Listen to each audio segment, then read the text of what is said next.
عباد الرحمن الذین یمشون علی الارض ہونا، اللہ کے بندے وہ ہیں جو زمین پر چلتے ہیں تو آہستگی اور نرمی کے ساتھ، قدم مار کر نہیں چلتے، اکڑ کر نہیں چلتے، بلکہ یہ کہ معلوم ہوتا ہے فروتنی کے ساتھ چل رہے ہیں، اور یہ اپنے آپ کو آقا نہیں سمجھتے، مالک نہیں سمجھتے، بلکہ غلام سمجھتے ہیں۔ اللہ کے غلام ہیں، عباد الرحمن ہیں، اللہ کے بندے ہیں، تو غلاموں کی طرح چلتے ہیں، وہ اکڑ کر نہیں چلتے۔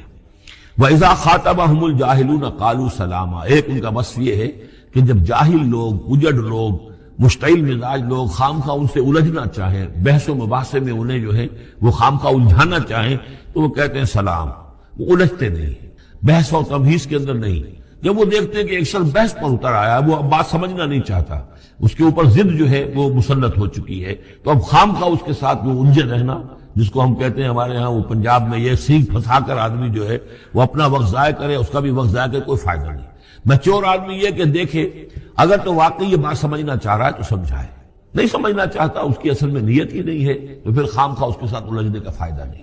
والذین یبیتون لربہم سجدا وقیاما، اور وہ لوگ کہ جو راتیں بسر کرتے ہیں اپنے رب کے لیے سجدے اور قیام میں۔ یہاں وہ بات بہت واضح ہو گئی، جہاں تک 5 فرض نمازیں ہیں وہ تو فرض ہیں، وہ تو تعمیر سیرت کی بنیادیں ہیں، ان کی تو مداومت کرنی ہے۔ والذین یحافظون والذین هم علی صلواتہم یحافظون، لیکن یہ لوگ جو ہیں جن کے دل آشنا ہو گئے ہوں اللہ سے، اگر یہ اللہ کے ساتھ دوستی ہو چکی ہو، تو پھر یہ کہ رات کا وقت ہوتا ہے کہ جس میں وہ پھر بندہ اٹھتا ہے، کوئی دیکھ نہیں رہا ہے، لوگ سوئے ہوئے ہیں، کوئی ڈسٹربنس نہیں ہے۔ خیر ہماری تو آج کل شہری زندگی میں راتوں میں بھی ڈسٹربنس رہتی ہے، لیکن یہ کہ عام طور پر بہرحال دن کے مقابلے میں تو ایک سکون کی کیفیت ہوتی ہے، اس وقت اپنے رب سے راد و نیاز کی باتیں، کبھی اس کے سامنے کھڑے ہیں، کبھی سر بسجود ہیں۔ والذین یبیتون لربہم سجدا وقیاما والذین یقولون، اور وہ کہتے رہتے ہیں سب کے باوجود، ربنا اصرف عنا عذاب جہنم، اے رب ہمارے عذاب جہنم کو ہم سے پھیر دے، دور کر دے۔ یہ سورہ نور میں بھی ہم نے پڑھا تھا کہ وہ ساری شخصیت جو ہے بیان کرنے کے بعد وہ اس کے بعد بھی لرزاں و ترساں رہتے ہیں۔ یوما تتقلب فیہ القلوب والابصار، ڈرتے رہتے ہیں اس دن کے خیال سے کہ جس میں نگاہیں اور دل الٹ دیے جائیں گے قیامت کے دن سے۔ ان عذابہا کان غراما، یقیناً اس کا عذاب جو ہے وہ چمٹ جانے والی شے ہے۔ انہا ساعت مستقر و مقامہ، پروردگار وہ جگہ جہنم جو ہے یقیناً بہت بری جگہ ہے، مستقل قیام کے لیے بھی اور تھوڑی دیر کے لیے بھی۔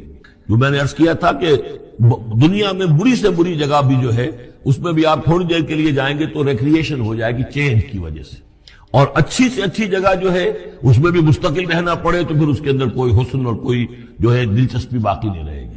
تو اس کے بجائے جو جنت کا اور جنت کا تصور دیا جا رہا ہے، جنت اتنی اچھی جگہ ہے کہ مستقل طور پر رہنے کے باوجود اس کی دلچسپیوں میں، اس کی رعنائیوں میں کوئی کمی نہیں ہوگی، اور جہنم اتنی بری جگہ ہے کہ ایک لہجے کے لیے بھی کسی کا قدم وہاں گیا تو وہ اپنی پوری جو ہے سختی اس کے اوپر ظاہر کر دے گی۔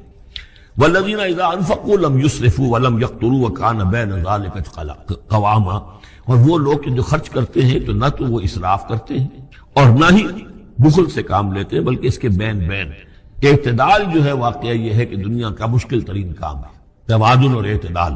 ظاہر بات ہے یہ لوگ جو میچور ہیں، سمجھدار ہیں، اب ان کے ہاں یہ ہوگا کہ ان کی اس خرچ کرنے کے معاملے میں بھی اعتدال ہوگا۔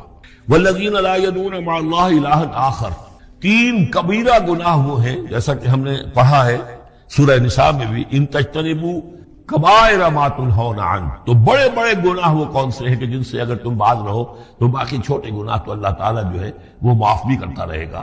اور ان میں سے سب سے بڑا تو 2 مرتبہ فرمایا شرک، اور شرک کے بعد پھر قتل ناحق اور پھر زنا، یہ 3 ہیں۔ قتل ناحق سے بھی در حقیقت تمدن کی جڑ کٹ جاتی ہے، اور زنا سے تمدن جو ہے وہ سڈاس بن جاتا ہے، پھر اس کے اندر گندگی ہو جاتی ہے۔ تو اس حوالے سے یہ 3 چیزیں یہاں بیان کی جا رہی ہیں۔ والذین لا یدعون مع اللہ الہا آخر، وہ لوگ کہ جو نہیں پکارتے اللہ کے ساتھ کسی اور معبود کو۔ ولا یقتلون النفس التي حرم اللہ الا بالحق، نہ ہی قتل کرتے ہیں کسی جان کو جس کو کہ اللہ نے محترم ٹھہرایا ہے مگر حق کے ساتھ۔ قتل کے بدلے قتل والا معاملہ ہے، یا مرتد کا قتل ہے، یا زانی شادی شدہ کا رجم ہے، جو بھی ہے۔ ولا یزنون، نہ وہ زنا کرتے ہیں۔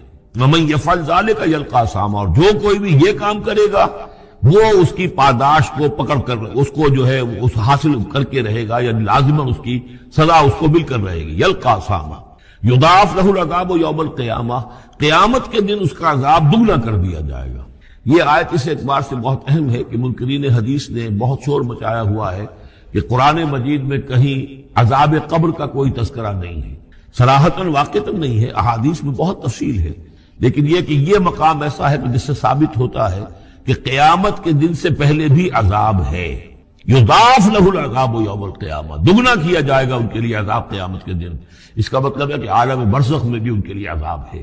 اور جو فرمایا گیا ہے کہ یہ جو قبر کا گڑھا ہے یا یہ جہنم کے گڑھوں میں سے ایک گڑھا ہے اور یا جنت کے باغیچوں میں سے ایک باغیچہ ہے، اور یا تو وہاں ایک کھڑکی کھول دی جاتی ہے جنت کی جہاں سے ٹھنڈی ہوائیں اور خوشبوئیں آتی رہتی ہیں، اور یا یہ کہ کھڑکی کھول دی جاتی ہے جہنم کی طرف جس سے آگ کی لپٹ اور گرمی جو ہے اور لو جو ہے وہ آتی رہتی ہے۔ یضاعف لہ العذاب یوم القیامہ، قیامت کے دن اس کے لیے عذاب دگنا کر دیا جائے گا، ویخلد فیہ مہانا، اور پھر وہ رہے گا اس عذاب میں ہمیشہ ہمیشہ۔ الا من تاب، استثناء ہے، استثناء یہ ہے من تابہ، جو جس نے توبہ کر لی دنیا ہی کے اندر موت کے آنے سے پہلے پہلے، معلم یغرغر، الا من تابہ وآمن، اور ایمان لایا۔ گویا کہ جو شخص اس قسم کے گناہوں میں مبتلا ہوتا ہے چاہے وہ قانوناً کافر نہ ہو، حقیقتاً وہ کافر ہو جاتا ہے، ایمان اس کے دل سے نکل جاتا ہے، لہذا توبہ گویا کہ اثر نو ایمان لانے کے مترادف ہے۔ الا من تاب وآمن وعمل عملا صالحا، اور وہ پھر عمل کرے نیک، فاولئک یبدل اللہ سیئاتہم حسنات، تو ایسے لوگوں کی برائیوں کو اللہ تعالیٰ نیکیوں سے بدل دیتا ہے۔ اس کے دونوں معنی ہے کہ توبہ کے نتیجے میں ایک تو نامہ اعمال میں جو اندراج ہوا تھا برائی کا وہ صاف ہو جائے گا اور اس کی جگہ نیکی کا اندراج ہو جائے گا، اور یہ معنی بھی ہے کہ زندگی میں اس دنیا میں توبہ کے نتیجے میں اخلاق جو ہے وہ پاک صاف ہو جاتے ہیں، دامن اخلاق کے دھبے دھل جاتے ہیں، اور انسان کا جو دامن کردار ہے پھر صاف شفاف ہو جاتا ہے۔ وَكَانَ اللَّهُ غَفُورًا رَحِيمًا، اور اللہ تعالیٰ غفور الرحیم ہے۔ وَمَن تَابَ وَعَمِلَ صَالِحًا، اب دوبارہ تکرار کی گئی، اور جو توبہ کرے اور پھر نیک عمل کرے، فَإِنَّهُ يَتُوبُ إِلَى اللَّهِ مَتَابًا، تو وہ ہے کہ جو توبہ کرتا ہے اللہ کی جناب میں جیسا کہ توبہ کرنے کا حق ہے۔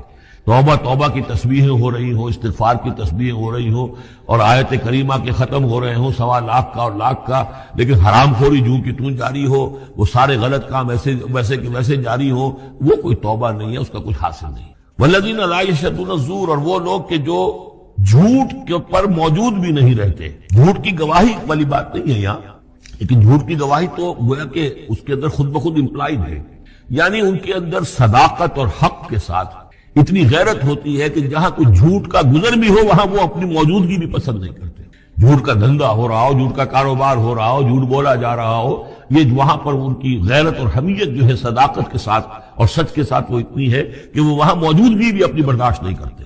وَإِذَا مَرُّوا بِاللَّغْوِ مَرُّوا كِرَامًا، اسی طریقے سے جب وہ کسی لغو کام کے پاس سے گزرتے ہیں تو اپنے دامن کو بچا کر گزر جاتے ہیں۔ دیکھیے وہاں بھی تھا سورہ مومنین کو شروع کی آیات میں وَالَّذِينَ هُمْ عَنِ اللَّغْوِ مُعْرِضُونَ، کہ جو لغو سے اعراض کرتے ہیں، اور یہاں یہ کہ اس کے پاس سے اگر گزر ہو بھی جائے اتفاقاً، خود تو قصد کرنا جو ہے بہت دور کی بات ہے، اس کو کوئی امکان ہی نہیں، اتفاقاً آپ راستہ چل رہے ہیں اور دیکھ رہے ہیں کوئی مداری کا تماشا ہو رہا ہے، آپ کا کوئی ارادہ نہیں تھا، لیکن وہاں رکیے بھی نہیں، وہاں سے جو ہے اپنے دامن کو بچاتے ہوئے نکل جائیے۔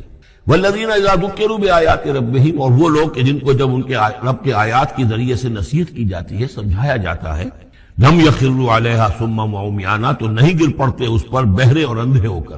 اس کے بھی دونوں معنی ہیں، ایک تو یہ کہ مخالفت پر اندھے بہرے ہو کر کمر کس لینا جیسے کہ قریش کر رہے تھے، تو گویا کہ تعریض ہے، ان پر ایک تنزیہ انداز ہے یہ لوگ جس طریقے سے کر رہے ہیں وہ معاملہ اللہ کے بندوں کا نہیں ہوتا۔ لیکن یہ دوسری طرف یہ بات بھی ہے کہ آیات قرآنیہ کو بھی اندھے بہرے ہو کر تو نہیں پڑھنا ہے اور سننا ہے، بلکہ غور کرنا ہے۔ افلا یتدبرون القرآن ام علی قلوب اقفالها، تو کیا یہ قرآن کی آیت پر تدبر نہیں کرتے؟ وَتَدَبَّرُوا فِيهِ لَعَلَّكُمْ تُفْلِحُونَ، تدبر کرو تاکہ تم سمجھو۔ تو اس طریقے سے محض جو ہے وہ قرآن مجید کو بھی اندھے بہرے ہو کر جو ماننا جو ہے اس سے بھی بہرحال عباد الرحمن جن کی یہاں تعریف کی جا رہی ہے ان کے مقام سے وہ جو مقام ہے ان کے مرتبے سے فروتر ہے۔ وَالَّذِينَ يَقُولُونَ رَبَّنَا هَبْ لَنَا مِنْ أَزْوَاجِنَا وَذُرِّيَّاتِنَا قُرَّةَ أَعْيُنٍ، اور وہ لوگ جو کہتے ہیں کہ اے رب ہمیں اپنی بیویوں اور ہماری اولاد کی طرف سے آنکھوں کی ٹھنڈک عطا فرما، یعنی یہ کہ جس راستے پر ہم چل رہے ہیں ہماری اولاد ہمارے گھر والے بھی اسی راستے پر چلیں تاکہ ہماری آنکھیں ٹھنڈی ہوں۔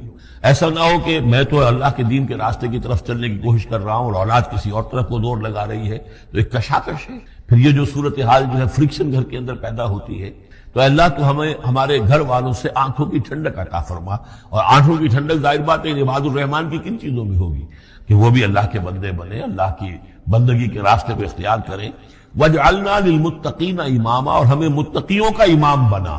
اس کا یہ مطلب نہیں ہے کہ امامت کی طلب ہے، بلکہ یہ کہ ہم خود امام ہیں۔ ایک شخص اپنے گھر کا سربراہ ہے، امام ہے، تو اے اللہ جن کے ہم امام ہیں انہیں متقی بنا دے۔ اس لیے کہ ظاہر بات ہے کہ میدان حشر میں جب ہم چلیں گے تو اس ایک شخص کے پیچھے اس کی اولاد چلی آ رہی ہے، اور معلوم ہو کہ وہ تو جہنمی ہے جو چلے آ رہے ہیں، یہ خود تو بہرحال ایک نیک آدمی تھا نہیں، ہمارے پیچھے جو ہماری نسلیں آئیں اے اللہ انہیں بھی متقی بنا۔ جن کے ہم امام ہیں، جو ہمارے پیچھے ہیں، جن کے کہ ہم دنیا میں جیسے کہ فرمایا ہے، ایک حدیث میں بھی آتا ہے کلکم راعٍ وکلکم مسئول عن رعیتہ، تم میں سے ہر شخص کی حیثیت ایک چرواہے کی ہے، اور اللہ نے کچھ نہ کچھ مخلوق جو ہے اپنی اس کے چرواہے کے حوالے کی ہے۔ تمہاری اولاد ہے، تمہاری بیوی ہے، یہ گھر کنبہ ہے، یہ تمہارا جو ہے یہ گویا کہ تمہارے متبعین ہیں، تمہارے فالوورز ہیں، تو اللہ ہمارے فالوورز کو متقی بنا دے، اور ہماری جو امامت ہے وہ متقیوں کی امامت ہو۔ اولئک یجزون الغرفۃ بما صبروا، یہ وہ لوگ ہیں کہ جن کو بالا خانے ملیں گے ان کے صبر کی جزا میں، انہوں نے صبر کیا۔ ظاہر بات ہے کہ اللہ دنیا میں بے شمار مواقع آتے ہیں حرام خوری کے، ایک بندہ مومن بچتا ہے، بہت سے مواقع پر اللہ تعالیٰ موقع دے کر آزما لیتا ہے کہ ذرا سی بھی اس کی اندر کمی ہو تو پھر یہ نکل جائے کسی غلط راستے کی طرف۔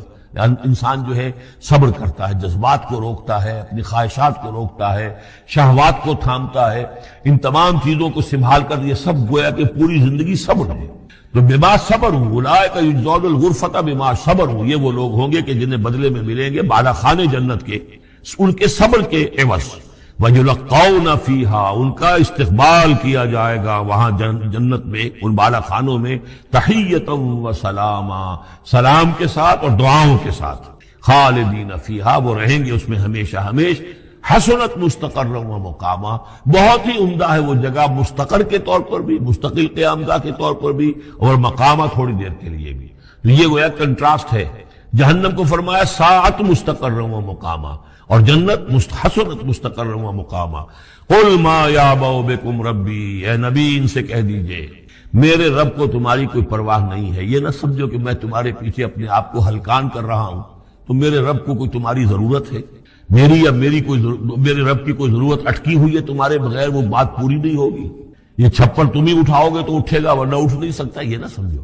قل ما یعبأ بکم ربی لولا دعاؤکم، اگر نہ ہوتا تمہیں پکارنا۔ اللہ نے یہ بات اپنے ذمے لی ہوئی ہے کہ تمہیں خبردار کر دیا جائے۔ اللہ تعالیٰ وما كنا معذبین حتی نبعث رسولا، ہم عذاب نہیں بھیجتے رہے جب تک کہ رسول کو نہ بھیج دیں، اس لیے مجھے بھیج دیا ہے، میں لگا ہوا ہوں اس کے حکم سے۔ میں تمہاری گلیوں میں بھی تمہیں سنا رہا ہوں، تمہارے گھروں میں جا کر تم سے بات کر رہا ہوں، اکیلے بھی بات کر رہا ہوں، ڈنکے کی چوٹ بھی کر رہا ہوں، لیکن یہ نہ سمجھو کہ کوئی اس میں میری غرض ہے یا میرے رب کی کوئی ضرورت ہے۔ قل ما یعبأ بکم ربی، میرے رب کو تمہاری پرہیزگاہ کے برابر کوئی وقت تمہاری نہیں ہے ان کے نزدیک۔ لولا دعاؤکم، اگر نہ ہوتا تمہارا پکارنا۔ فقد کذبتم، تو دیکھو تم نے جھٹلا دیا ہے۔ فسوف یکون لزاما، اب عنقریب یہ تمہارے ساتھ چمٹ کر رہے گا، یعنی یہ کہ اس کا جو عذاب ہے، اس کی جو پاداش ہے وہ تمہیں مل کر۔ عبادت کی ایک روح بتائی حضور نے، لب لباب کہیے اس کا، وہ کیا ہے؟ دعا۔ الدعاء مخ العبادہ، الدعاء هو العبادہ۔ حضور کی یہ دو احادیث بہت سادہ، بہت مختصر۔ دعا ہی عبادت کا جوہر ہے۔ مخ کہتے ہیں ہڈی کے اندر جو گودا ہوتا ہے وہ مخ ہے، گودا جو ہے عبادت کا وہ کیا ہے؟ دعا۔ توحید فی الدعا کیا ہے؟ صرف اللہ کو پکارا جائے، اور شرک فی الدعا، جس کو بھی پکاریں گے آپ مدد کے لیے اس کو آپ نے معبود بنایا ہے۔ کسے باشا، یہ مسئلہ سمجھ لیجئے، لا تدعو مع اللہ احدا، اللہ کے ساتھ کسی کو مت پکارو۔ حضور نے فرمایا کہ جوتی کا تسمہ بھی مانگنا ہو تو اللہ سے مانگو۔ اللہ نے تو دروازہ کھولا ہوا ہے، جو چاہو مانگو، کسی اور سے مت مانگو۔ دیکھیے ایک علمی مسئلے اور ہوتے ہیں، یہ جو روحانیات کا معاملہ ہے، عالم ارواح میں کیا صورت ہے، ارواح صرف کہیں اللہ کے پاس کسی کولڈ سٹوریج میں ہے یا اس کا اس دنیا سے بھی کوئی تعلق ہے، یہ علمی مسائل ہیں۔ فرض کیجئے اس وقت کوئی ارواح یہاں موجود ہو، فرض کیجئے، میں اس کا انکار نہیں کروں گا، ہو سکتا ہے کہ ہو سکتا ہے کوئی روحانیت والا شخص بتا بھی دے کہ ہاں فلاں کی روح موجود ہے، ہوگی بھائی، اسے نظر آتی ہوگی، ٹھیک ہے۔ یہ بھی ہو سکتا ہے کہ کوئی شیطان جن ہو اور وہ دھوکہ دے رہا ہو کہ میں فلاں کی روح ہوں، ہو سکتا ہے کہ نہیں، لیکن یہ بھی ہو سکتا ہے وہ بھی ہو سکتا ہے، مجھے اس سے بحث نہیں۔ مجھے جس سے بحث ہے وہ یہ ہے کہ مجھے پکارنے کی اجازت نہیں ہوا کرے، کسی کی روح موجود ہوا کرے، مجھے میرے رب کی اجازت نہیں ہے کہ میں اسے پکار، مدد مانگوں گا اللہ سے، دعا کروں گا اللہ سے، استغاثہ کروں گا اللہ سے، تکلیف کے لیے دہائی دوں گا اللہ کی۔ اب اللہ جس سے چاہے کروا دے، کسی روح کو بھیج دے، کسی فرشتے کو بھیج دے، مجھے کیا ہے؟ مجھے آم کھانے ہیں، پیڑ نہیں گننے۔ فلاں روح نے آگے کام کر دیا، کرے بھائی، میرا کام بننا چاہیے، اور فرشتہ آ گیا اس نے کام بنا دیا، کرے، مجھے کیا غرض ہے اس سے، میرا کام بننا چاہیے۔ میرا مسئلہ یہ ہے کہ مجھے پکارنا ہے صرف اللہ کو۔ اس کی بھی قدرت ہے، کسی کو نہ بھیجے، نہ کسی روح کو بھیجے، نہ ملائکہ کو بھیجے، بغیر کسی کے جو چاہے کر دے۔ اللہ کا مرضی ہے، وہ چاہے کسی روح کو بھیج دے، کسی فرشتے کو بھیج دے، مجھے اس سے غرض ہی کوئی نہیں۔ مجھے تو اپنی تکلیف کا دور ہونا مطلوب ہے، اس کے لیے میں پکاروں گا۔ سمجھ رہے؟ دیکھیے میں سادہ ترین کر رہا ہوں مسئلہ۔ عبد القادر جیلانی کی روح یہاں ہے یا نہیں، حضور کی روح انور یہاں ہے یا نہیں، یہ تو علمی مسئلہ ہو گیا نا۔ یہ فرشتے یہاں ہے کہ نہیں، کوئی اختلاف ہے؟ میں پکار سکتا ہوں اسے کہ بھائی ذرا میرا کام کر دینا۔ یہ کروں گا تو شرک موجود ہے، کرامن کاتبین ہے کہ نہیں، موجود ہونا نہ ہونا یہ مسئلہ علمی۔ جو اصل میں شرک سے متعلق مسئلہ ہے وہ یہ ہے کہ پکارنے کی اجازت نہیں۔ دیکھیے حضور کی ایک حدیث ہے، اور یہ ایک ہمارے لیے خوشخبری ہے۔ آج 8واں دن ہے، آپ اپنی نیند کی قربانی دے رہے ہیں، آ رہے ہیں، سن رہے ہیں۔ یہ حدیث بھی سن لیجئے، بشارت والی حدیث ہے۔